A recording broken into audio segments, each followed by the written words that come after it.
Thank you, Chairman. Mr. Sonderling, number one, go Gators.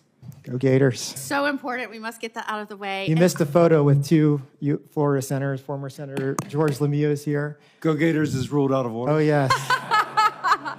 Oh, I just lost my confirmation. Go Tigers. Did not see former Lemieux, who I have the honor of now serving in his senatorial line. So it's You missed the Florida such picture. A privilege. We'll have to make up for that. The first time we met was in the office when I got to interview for this important nomination. I was so impressed with you, not just because of your incredible educational pedigree, but your grasp of what this department does, what it is meant to do, what it is not meant to do, and the way that you have volunteered so selflessly when you could be doing so much in the private world, probably to your pecuniary benefit, but using your talents and your gifts of God to benefit this nation and this country that you love. It was very inspiring to me, and I just want you to know that. Thank you. You know, the American labor plays a vital role in creating our wealth in this nation. It's with the department's founding that the federal government sought to balance the rights of the American laborer with the innovation and growth of American industry. And this was a noble goal that was set forth in our earliest days. And although we were not always perfect, it was through our efforts of a self-governing people and through our innovation that we came to create the freest and most dynamic economy in the world. Yet under the previous administration, I was surprised and disappointed when I saw the department veer from this crucial mission and instead take many times a hostile stand against the independence of the American worker and the productivity of American business. And rather than facilitate the collaboration and cooperation between Americans in all sectors, the administration seemed to divide American from American. And in pursuit of political and ideological ends, Biden-appointed officials overzealously interpreted the law to the detriment of Americans and attacked states that deviated from their ideological line. We talked a lot about this during your interview. In Florida, we had federal funding threatened because our legislature, as representatives of the people of Florida, dared to pass a law that limited automatic dues withdrawals from paychecks and other common sense reforms. In response, I filed suit on behalf of Florida.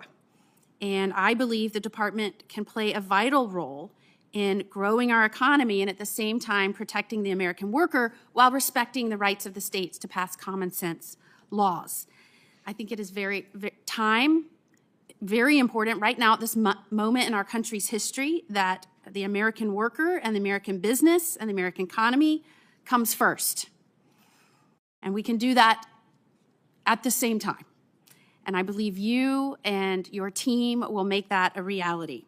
But the Department of Labor must return to its core mission, and that is to help make this country productive again. And I just want to get from you, Mr. Sondling, I know we talked about several things in our meeting, but when the Biden administration threatened to withhold federal funding after Florida enacted landmark legislation that enabled public workers to make their own decisions on whether to join a union and prohibited unions from withdrawing union dues directly from employees' paychecks without their consent, we had to bring litigation over that because $800 million was on the line to our state. I would like to know how you will prevent that from happening in the future, and do you respect the rights of states to enact common sense right to work laws? Thank you, Senator. And number one, as you know, this issue is in litigation and the Department of Justice represents the Department of Labor. However, I can assure you as Deputy Secretary of Labor, all the laws that the U.S. Department of Labor enforces will be done so fairly and without any political bias or prejudice, period.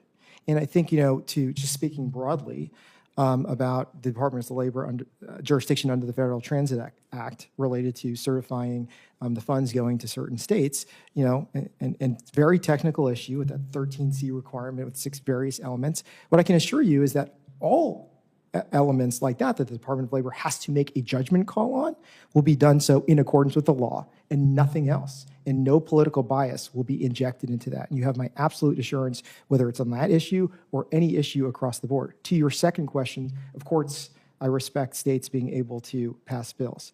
The bill you referenced, Florida Senate Bill 256, Florida is completely within its jurisdiction to do that, and other states are similar as well. And I will continue to respect that as Deputy Secretary of Labor.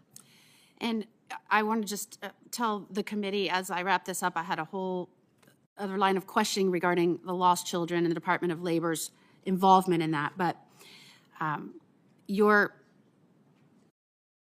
preparation and ability to handle not only my interviews, some very tough questions, you were on the spot, you knew everything, and had a great response to every question.